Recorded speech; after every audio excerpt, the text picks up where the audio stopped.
कुछ लोग एक जगह पर बैठकर यह बातें कर रहे थे कि हमें कुछ न कुछ तो ऐसा करना चाहिए जिससे कि हमारे गांव में खुशहाली आ सके, क्योंकि हम यह देख रहे हैं कि हर रोज़ कोई ना कोई मुसीबत आकर खड़ी हो जाती है जिससे सभी लोग परेशान हो रहे हैं। ऐसा क्यों हो रहा है? कोई भी इस बात को समझने में बहुत दिक्कत महसूस कर रहा था, क्योंकि अभी हाल ही में कुछ गांव वालों की फसल भी खराब हो चुकी थी। इसका मुख्य कारण था वहां पर बारिश का ना होना। गांव में साफ सफाई ना होने की वजह से भी यह बीमारी बढ़ रही थी। सभी लोग बीमारी से भी परेशान थे, लेकिन कुछ भी नहीं हो रहा था। वह कितना कर सकते थे, वह सोचने में बहुत समय लगा रहे थे। तभी पास ही के गांव से एक आदमी आया और उनसे मिला। सभी लोगों को एक साथ खड़े हुए देखकर पूछने लगा कि आप लोग परेशान क्यों हैं? तो सभी लोगों ने कहा कि हम अपनी परेशानियों से परेशान हैं।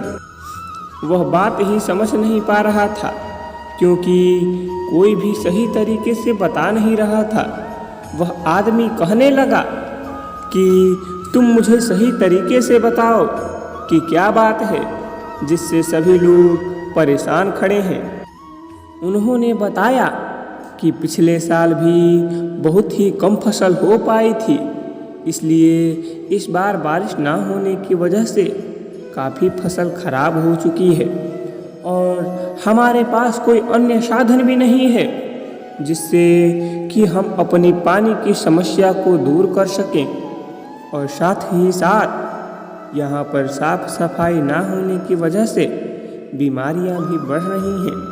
तभी उस आदमी ने सभी आदमियों को देखा और सोचने लगा, यह लोग या तो काम करना नहीं चाहते हैं या फिर यह बहुत ही आलसी हो गए हैं। वह आदमी कहने लगा कि आप लोग मेहनत कर रहे हैं, लेकिन आपने कभी भी यह नहीं सोचा कि जो काम आप खुद कर सकते हैं उसके लिए कोई और करेगा। आपके पास ही नदी बहती है जिसको पार करके मैं यहाँ आया हूँ। क्या आपने कभी सोचा है कि उस नदी का पानी इस्तेमाल किया जाए?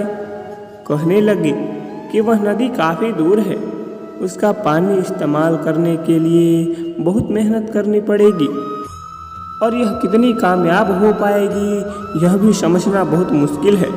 वह आदमी कहने लगा कि आपका गांव ज़्यादा बड़ा नहीं है, आप कुछ ही लोग हैं, यह मैं मानता हूँ, लेकिन अगर आप कुछ लोग भी मेहनत करते हैं तो बहुत कुछ कर सकते हैं।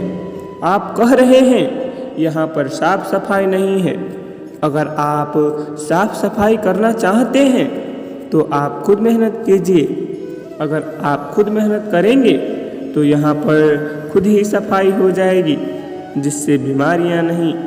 अगर आप खुद मेहनत करते हैं तो उस नदी का पानी आप अपने खेतों तक लेकर आ सकते हैं, जिसका प्रयोग करके आप अपनी परेशानियों को कम कर सकते हैं। तभी उन गांव वालों में से एक आदमी खड़ा हुआ और कहने लगा, यह कहना बहुत आसान है लेकिन करना बहुत मुश्किल। अगर हम इस तरह का प्रयोग करेंगे तो हो सकता है कि वह प्रयोग कामयाब ना हो और हमारी सारी मेहनत बेकार चली जाए। उस आदमी ने उसे समझाया कि माना कि आप बहुत थोड़े लोग हो, आप अगर मेहनत करते हैं तो मेहनत कभी बेकार नहीं जाती। अगर आप सही दिशा में मेहनत कर रहे हैं तो वह मेहनत ज़रूर सफल होती है। अगर आप उस नदी के पानी का प्रयोग कर सकते हैं तो आप अपनी परेशानियों को दूर कर सकते हैं। उसका पानी लाने के लिए बहुत मेहनत करने की ज़रूरत पड़ेगी, यह मुझे पता है, लेकिन मेहनत करते हैं तो वह पानी आप अपने खेतों तक ज़रूर ला सकते हैं। सभी गांव वालों ने उसी दिन से उस तरह जाने का विचार कर ही लिया था जिस तरह नदी बहती थी। सभी लोग वहाँ पर गए और वहाँ से पानी लाने के लिए उन्हें काफ़ी मेहनत करनी पड़ रही थी। लगभग 1 सप्ताह बाद नदी के पानी को अपने गांव के खेतों की ओर उन्होंने मोड़ दिया था।